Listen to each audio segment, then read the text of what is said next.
அஸ்ஸலாமு அலைக்கும் ஃப்ரெண்ட்ஸ். நம்ம இன்னைக்கு வந்து ஜாப்பனீஸ் ஜெல்லி காஃபி இன்னைக்கு ரெடி பண்ண போகிறோம். அது எப்படி ரெடி பண்ணலாங்கிறத பார்த்தலாம். லாஸ்ட்டு அகர் அகரை நம்ம கொதிக்க வச்சு எடுத்துக்கலாம்.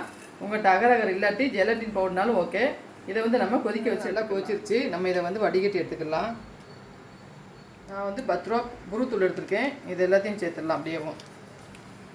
உங்கள்கிட்ட வந்து அகர் அகர் இல்லை ஜெலட்டின் பவுடர் இருந்துச்சுன்னா இது எல்லாத்தையும் சேர்த்துட்டு லாஸ்ட்டு நீங்கள் சுடு தண்ணி மிக்ஸ் பண்ணிக்கோங்க. ஜெலட்டின் பவுட்ரு, காஃபி பொடி, அப்புறம் வந்து சுகர் எல்லாத்தையும் சேர்த்துட்டு சுடு தண்ணி மிக்ஸ் பண்ணிக்கோங்க. இது வந்து நமக்கு தேவையான அளவு ஜீனி சேர்த்துக்குவோம். நல்லாவே இனிப்பு சேர்த்துக்கோங்க, ஏன்னா காஃபி வந்து கசக்கும். அதனால் நல்லா சீனி சேர்த்துட்டு நல்லா மிக்ஸ் பண்ணி எல்லாம் நல்லா கரைஞ்சிருச்சு, எல்லாம் நல்லா மிக்ஸ் ஆகிடுச்சு. இதை வந்து நம்ம கிளாஸில் ஊற்றிடலாம். நல்லா செட் ஆன வரைக்கும் நம்ம ஃப்ரீசரில் வச்சு எடுத்துடலாம். நல்லா வந்து காஃபி ஜெல்லி காஃபி வந்து சூப்பராக செட் ஆகிடுச்சு. இது கூட வந்து நம்ம பால் சேர்த்துடலாம். நான் வந்து காய்ச்சினா இந்த கெட்டி பால் எடுத்திருக்கேன். இதை நம்ம தேவையான அளவு எடுத்துட்டு இது கூட வந்து நம்ம மில்க் மேட் சேர்த்துக்கலாம். மில்க் மேட் இல்லாதவங்க சுகர் கூட ஜீனி கூட சேர்த்துக்கோங்க, அதனால் ஒன்றும் இல்லை. நான் மில்க் மேட் சேர்த்துக்கிறேன். இதில் என்ன நம்ம அதில் இனிப்பு போட்டிருக்கோம், இதில் வந்து பார்த்து சேர்த்துக்கோங்க, ரொம்ப இனிப்பாயிடாமல். எல்லாத்தையும் நல்லா மிக்ஸ் பண்ணிடுவோம்.